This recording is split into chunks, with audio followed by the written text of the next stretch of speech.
Hi boys and girls, it's Mrs. Viviana with today's reading lesson. We're going to read Margaret and H.A. Ray wrote this story and illustrated Curious George Makes Pancakes. This week we are going to focus on visualizing. So I want you when I read to visualize what's happening in the story. And remember, visualizing is just making a picture in our head, using our imagination to think of what's happening in the story.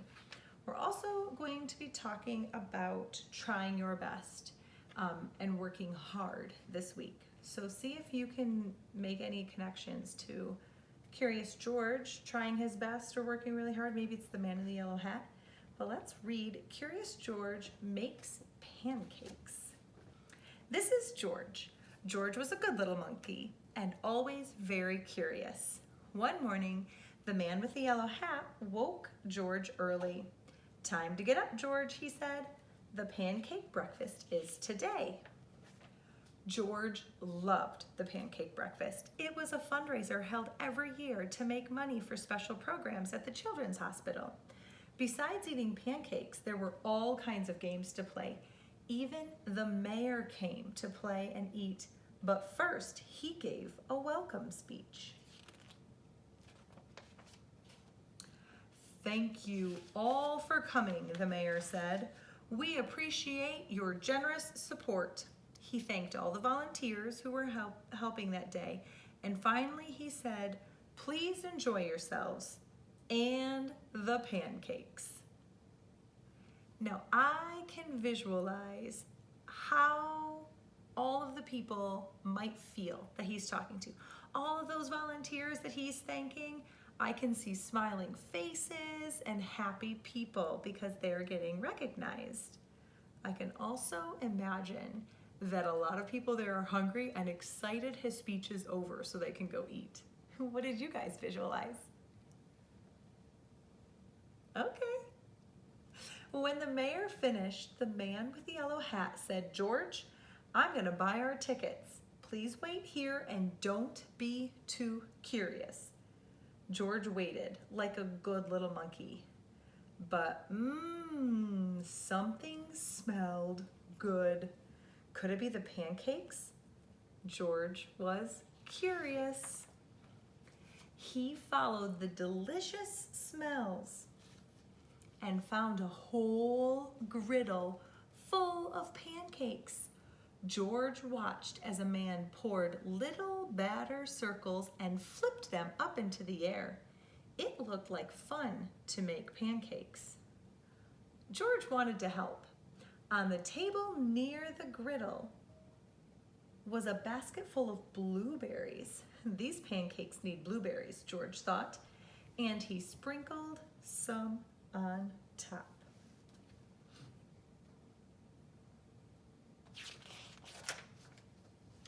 Meanwhile, the man at the griddle was so busy he didn't notice the little monkey helping him. But the line grew and grew. George's pancakes were a hit. Soon everybody wanted them, and the man could not keep up. "Please wait," he said to someone holding an empty plate. "I need to find an assistant to help me." And just like that, he was gone. You see, George is his assistant there. He's helping.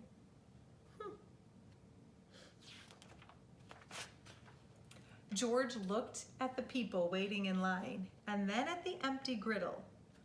Why, he could make pancakes. He could be the assistant. George poured the batter into nice round circles. Next, he added blueberries. He waited just a minute to let the pancakes cook. Then he flipped them over, and last, he added syrup.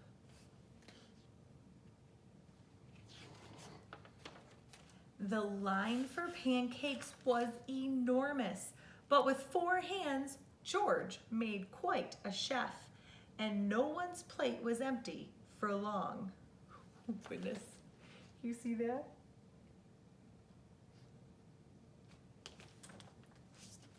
Four hands. "I've been coming to this breakfast for years," a man said, "but I've never seen pancakes made like this before." "I've never eaten this many pancakes before," said a girl. I didn't even like pancakes before, said another girl, and they all lined up for more. Boys and girls, could you visualize the line? What do you think it would look like? Yeah, I think a lot of people would be happy, maybe surprised that a monkey was making pancakes. Good job. Don't forget to keep visualizing.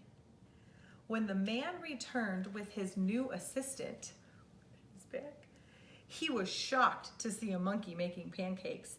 "This is no place for a monkey," he yelled, and he began to chase George. George hadn't meant to cause trouble. He'd only wanted to help. Now he only wanted to get away. Quickly, George found a place to hide, and the man and his assistant ran right by. But where did George go? I wonder where he went. When it was safe to come out, George jumped down. He was covered in syrup like a pancake, and he was sticking to everything. George was curious. Could these napkins help him get clean? Uh-oh, look at what happened with the napkins. They got stuck all over. Oh no, he looks so worried. How is he gonna get all of the syrup-covered napkins off him? No, the napkins only made it worse. What George needed was some water to wash with. Why, here was the perfect thing. Do you see it? George climbed up. This would do the trick for a sticky monkey. George sat on the bench and splashed himself with water. But all of a sudden, do you guys know what this is? Yeah, it's like a dunk tank. What's gonna happen? Splash! George went in the water. What a surprise! George climbed up again and splashed back down. He'd never been in a dunk tank before, and he never had so much fun getting clean. Soon everyone was having fun, and the line at the dunk tank grew even longer than the line for pancakes. Later, the mayor came by. "I've heard all about your delicious pancakes," he said. "You've made our fundraiser a big success, and I have a special favor to ask you." At the end of the day, George got to present the money from the fundraiser to the president of the hospital. "Thanks to you, George. This has been our best year ever," she said. "Will you come back and make pancakes again next year?" George nodded, and everyone cheered. Oh, I want you to think about, what was your favorite part to visualize in this story?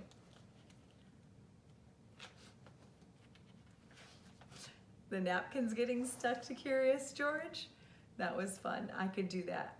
Napkins stick to my kiddos' sticky hands all the time. Was it imagining a monkey making pancakes for breakfast? My favorite part to visualize was when the man came back. I can imagine how shocked he was that a monkey was doing his job. And I can also imagine or visualize how scared George was and how he would want to run away because he was getting chased. Yeah. Boys and girls, I want you to visualize stories that you read throughout the week or that your parents read to you. Remember, that helps us remember the story better when we make pictures in our head. So keep reading and have a great day.